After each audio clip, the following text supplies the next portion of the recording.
मन को आनंद देने वाली शिक्षा ही सर्वश्रेष्ठ है, बोले स्वामी रितेश्वर महाराज।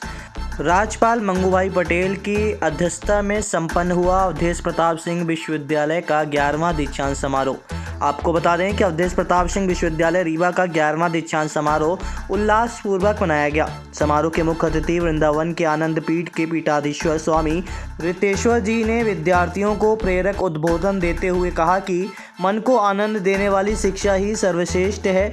आधुनिक ज्ञान, विज्ञान और सनातन धर्म का मेल कराकर नई तरह की शिक्षा देने के लिए शीघ्र ही सनातन विश्वविद्यालय की स्थापना की जाएगी। समारोह में राज्यपाल तथा कुलाधिपति श्री मंगूभाई पटेल ने विद्यार्थियों को पदक तथा उपाधि प्रदान की। समारोह का आयोजन पंडित शंभुनाथ शुक्ल सभागार में किया गया। समारोह से पूर्व मुख्य अतिथि महामहिम राज्यपाल तथा अन्य अतिथियों के साथ विश्वविद्यालय के आचार्यों ने शोभा यात्रा निकाली। समारोह में विश्वविद्यालय के पत्रिका दीक्षा पूर्व पुस्तिका विंध्य भारती और दीक्षांत प्रोफाइल का भी विमोचन किया गया। समारोह में कुलाधिपति श्री पटेल ने कहा कि अवधेश प्रताप सिंह विश्वविद्यालय विंध्य में शिक्षा की अलग जगह रहा है। शिक्षा विकास का आधार है। शिक्षा ही हमें कर्तव्यों का भान कराकर श्रेष्ठ नागरिक बनाती है। विश्वविद्यालय विद्यार्थियों को उच्च शिक्षा देने के साथ साथ रोजगार मूलक पाठ्यक्रम भी संचालित करे, जिससे युवाओं को रोजगार का अवसर मिल सके। देश के प्रधानमंत्री नरेंद्र मोदी ने युवाओं को नई शिक्षा नीति तथा रोजगार के अवसर देने के लिए कई कार्यक्रम लागू किए हैं। ये लिटरेसी मैंने पूछा, केरला में 97% लिटरेसी है, लेकिन सबसे ज्यादा भारत वर्ष में ओल्ड एज होम वृद्धाश्रम वहीं पर है। ये कौन सी पढ़ाई है जहाँ के बच्चे अपने माता पिता और दादा दादी को नहीं रख पाते हैं, बट लिटरेसी 97%। आग लगाओ ऐसी लिटरेसी को, क्या करूँ बताओ? अरे बोलो ना, आई बनाओ ना इस पर। ऐसी लिटरेसी को क्या करूँ जो अपने माता पिता दादा दादी को घर में नहीं रख सकते? ये लिटरेसी क्या है?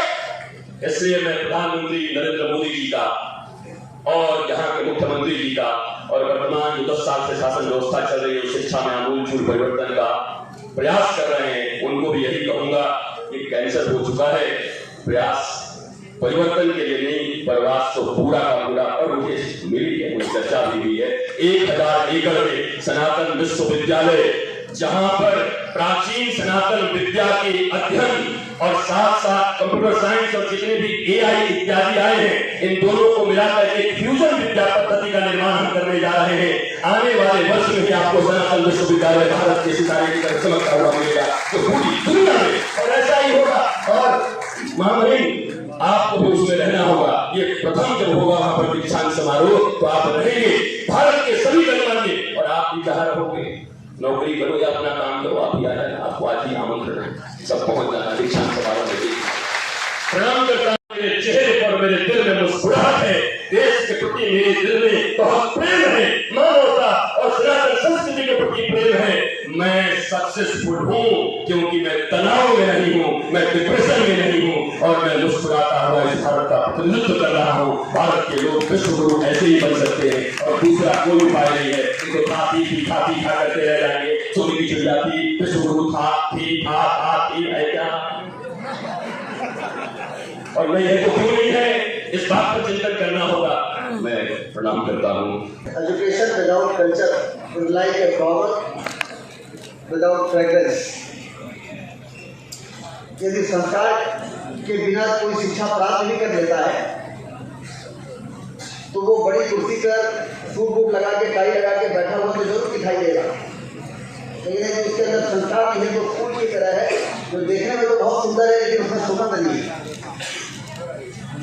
तो इसलिए जो पीछे महाराज जी ने बात कही है कि हमारे अंदर बड़ी कुर्सी पर को प्राप्त करने की जो हम शिक्षा प्राप्त करते हैं, बिना शिक्षा के तो हम दूसरी जगह नहीं पा सकते, बात सही है।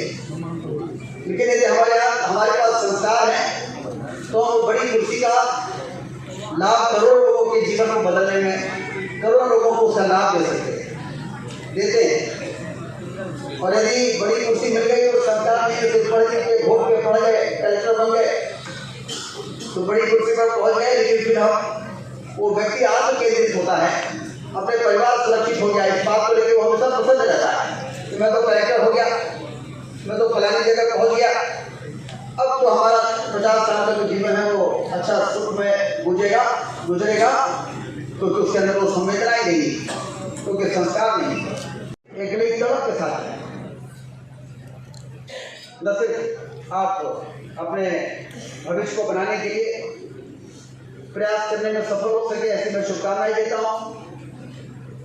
यदि आप स्वयं का रोजगार व्यवसाय करना चाहते हैं तो उसमें आप सफल हो, ऐसी मैं शुभकामनाएं देता हूँ। और उसके साथ साथ समाज और देश के प्रति क्या आपकी जिम्मेदारी है, ये भाव लेके यदि आप आगे बढ़ेंगे तो फिर उसी फूल की तरह आप महकेंगे जो सुगंध से भरा होता है।